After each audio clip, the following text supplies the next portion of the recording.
गोरखनाथ मंदिर हमले में यूपी सरकार ने एटीएस को सौंपी जांच। गोरखनाथ मंदिर में कल देर शाम पीएससी जवानों पर हमले के पीछे आतंकी साजिश भी हो सकती है। यूपी पुलिस का कहना है कि घटना के टेरर लिंक से इनकार नहीं किया जा सकता है। इस बीच यूपी सरकार ने घटना की जांच को एटीएस के हवाले कर दिया है। उधर सीएम योगी आदित्यनाथ भी आज शाम गोरखपुर पहुंच रहे हैं। मुंबई से इंजीनियरिंग कर चुके आरोपी मुर्तजा ने सीएम योगी के मठ के बाहर सुरक्षा में तैनात जवानों पर धारदार हथियारों से हमला कर दिया था। इस दौरान वह धार्मिक नारे भी लगा रहा था। धारदार हथियार चलाते हुए उसने मंदिर के अंदर भी घुसने की कोशिश की। आज शाम करीब 7 बजे मंदिर के जो द्वार है, मेन गेट पे खुलता है, वहाँ पर हमारे 2 पीएससी के जवान ड्यूटी पे थे। उनके ऊपर अचानक एक व्यक्ति हमला कर देता है। हाथ में एक लंबा सा हथियार था उसके पास, धारदार हथियार, जिससे वो हमला करता है। जिससे एक सिपाही तो तुरंत इंजर्ड हो जाता है। वो लगातार उस पर हमला करता रहता है। बाकी जब उपस्थित पुलिस कर्मी है, उसको जब ये बात पता लगती है और देखता है, उन्होंने रिस्पॉन्ड करते हैं, तो वो फिर अपने हथियार को लेके गेट के अंदर भागता है और पास में ही पीएससी का पोस्ट है, वहाँ जाकर हमला करने की कोशिश करता है। वहाँ पे कुछ जो उपस्थित जवान है उसको पकड़ने की कोशिश करते हैं और वो लगातार हमला करता रहता है। फिर एक जवान ने हिम्मत दिखा के अनिल नाम का, अनुराग नाम का हमारा पीएससी कांस्टेबल है, उसने हिम्मत दिखा के वो उसको पकड़ने की कोशिश, पास में ही धैर्य रखा पुलिस ने, वहाँ पर काफ़ी धैर्य रखा, जबकि वो हमला लगातार एक धारदार सब्जेक्ट से रखा था। धैर्य रखते हुए उन्होंने फिर एक पास का बांस प्रयोग करके उसको ओवर पावर करता है। फिर पब्लिक भी आ जाती है और उसको ओवर पावर कर लेती है। जो प्रथम दृष्टया अभी पता चला है कि ये जो व्यक्ति है ये गोरखपुर का ही रहने वाला है। इसका नाम अहमद मुर्तजा है और इसके बारे में हम लोग छानबीन कर रहे हैं। इस दौरान जब ये हमला कर रहा था तो धार्मिक नारे भी दे रहा था। तो इस पूरे प्रकरण में हम किसी भी पहलू को रूल आउट नहीं कर सकते हैं, खास करके हम टेरर एंगल को रूल आउट नहीं कर सकते हैं और सभी पहलुओं पर हम छानबीन कर रहे हैं।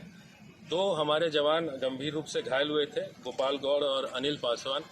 दोनों को चूंकि बगल में ही मंदिर का अस्पताल है, उसको तत्काल वहाँ पे उपस्थित पुलिसकर्मियों ने हॉस्पिटल ले जाते हैं, जहाँ उनका फर्स्ट एड हो जाता है। वहाँ डॉक्टर्स ने बड़े अच्छे ढंग से उसको हैंडल किया।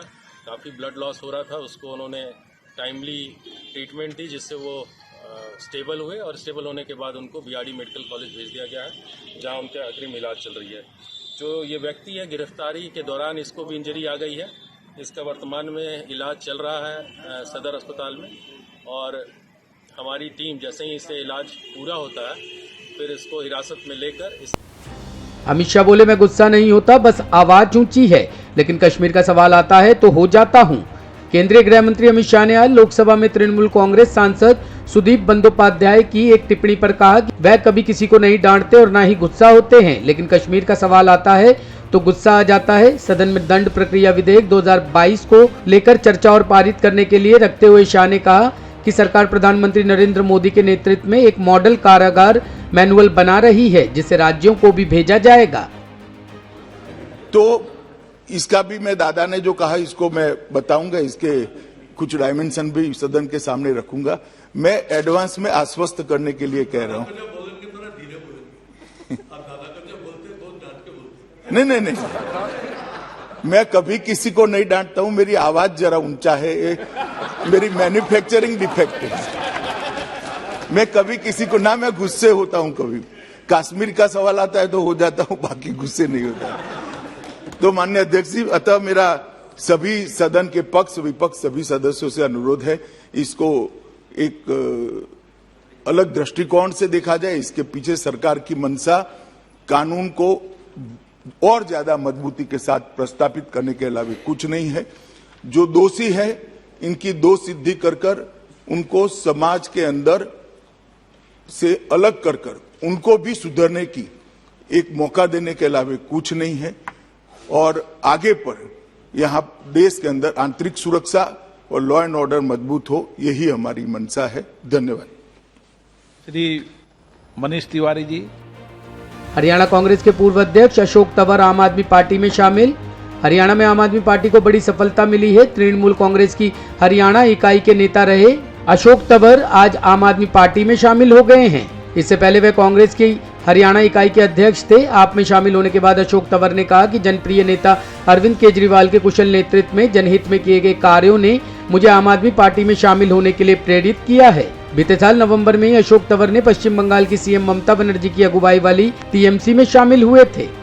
केजरीवाल मॉडल ऑफ गवर्नेंस में दिल्ली में उसमें काम हुआ, पंजाब में उसमें काम तुरंत सरकार बनने के बाद शुरू हो गया। तो उससे प्रभावित होके ऐसा आप देख रहे हैं अशोक तंवर जी जो पूर्व सांसद भी हैं और कांग्रेस में बहुत बड़ी बड़ी जिम्मेदारियों पर रह चुके हैं। एनएसयूआई के नेशनल प्रेसिडेंट रह चुके हैं, यूथ कांग्रेस के नेशनल प्रेसिडेंट रह चुके हैं, एआईसीसी के सेक्रेटरी रह चुके हैं, कई प्रदेशों के इंचार्ज रह चुके हैं, हरियाणा के प्रदेश अध्यक्ष कांग्रेस के रह चुके हैं। तो वह आज आम आदमी पार्टी ज्वाइन कर रहे हैं और मकसद वही है कि केजरीवाल मॉडल ऑफ गवर्नेंस को, केजरीवाल जी की राजनीति को हरियाणा में भी आगे लेके जाना और देश भर में इनके अनुभव का पार्टी को भी फ़ायदा मिलेगा। इनके साथ साथ हरियाणा से पत्रकार शिव कुमार शर्मा जी भी ज्वाइन कर रहे हैं और संदीप भारद्वाज जी और विकास भारद्वाज जी जो काउंसलर हैं वो भी ज्वाइन कर रहे हैं यहाँ पे। तो मैं आपका बहुत स्वागत करता हूँ पार्टी में, आम आदमी पार्टी परिवार में आपका स्वागत है और मैं चाहूँगा आप भी 2 शब्द रखें। अरविंद केजरीवाल जी ने आपको ज्वाइनिंग कराई है थोड़ी देर पहले, फिर आपके समक्ष। पाकिस्तानी आतंकियों की घुसपैठ की कोशिश नाकाम, भारी मात्रा में गोला बारूद समेत एक आतंकी का शव बरामद। जम्मू कश्मीर में रजौरी के नौशेरा सेक्टर में पाकिस्तानी आतंकियों ने देर रात घुसपैठ की कोशिश की, जिसे अलर्ट पर मौजूद भारतीय जवानों ने नाकामयाब कर दिया। 3 से 4 अप्रैल की रात को हुई घुसपैठ की इस कोशिश को भारतीय सेना ने नाकाम करते हुए भारी मात्रा में हथियार और गोला बारूद भी बरामद किए हैं। वहीं दूसरी ओर आज ही जम्मू कश्मीर में कुछ ही घंटों के भीतर 2 आतंकी हमले हुए हैं, जिसके चलते घाटी दहल गई है। पहला हमला श्रीनगर के लाल चौक के मैसूमा इलाके में हुआ, जहां आतंकियों ने सीआरपीएफ के 2 जवानों को गोली मार दी। इन्हें गंभीर हालत में अस्पताल ले जाया गया, जिसमें से एक जवान की जान चली गई है। इलाके में आतंकियों की घेराबंदी के लिए सर्च ऑपरेशन भी चलाया जा रहा है। इस आतंकी हमले में सीआरपीएफ के 2 जवान घायल भी हुए हैं। आर्थिक संकट के बीच श्रीलंका के नेता ने पीएम मोदी से लगाई ये गुहार। श्रीलंका आजादी के बाद इतिहास के सबसे खराब आर्थिक संकट से जूझ रहा है, जिसने देश में अराजकता की स्थिति पैदा कर दी है। सामानों की कमी और महंगाई से परेशान लोग सड़कों पर विरोध प्रदर्शन कर रहे हैं और प्रधानमंत्री महिंदा राजपक्षे को छोड़कर पूरे कैबिनेट ने इस्तीफा दे दिया है। देश का विदेशी मुद्रा भंडार खाली हो गया है, जिस कारण देश में ईंधन और सभी जरूरी सामानों की कमी हो गई है। इस बीच श्रीलंका में विपक्ष के नेता सजीत प्रेमदासा ने भारतीय प्रधानमंत्री नरेंद्र मोदी से मदद की गुहार लगाई है। एक रिपोर्ट के अनुसार श्रीलंका में विपक्ष के नेता सजीत प्रेमदास ने आज प्रधानमंत्री नरेंद्र मोदी से आग्रह किया कि वो जितना संभव हो सके श्रीलंका की मदद करने का प्रयास करे। पीएम मोदी को संदेश देते हुए सजीत प्रेमदासा ने कहा, कृपया कोशिश करे और श्रीलंका की जितना संभव हो सके मदद करे। ये हमारी मातृभूमि है, हमें अपनी मातृभूमि को बचाने की जरूरत है। ब्यूरो रिपोर्ट, टीम तफ्तीश न्यूज।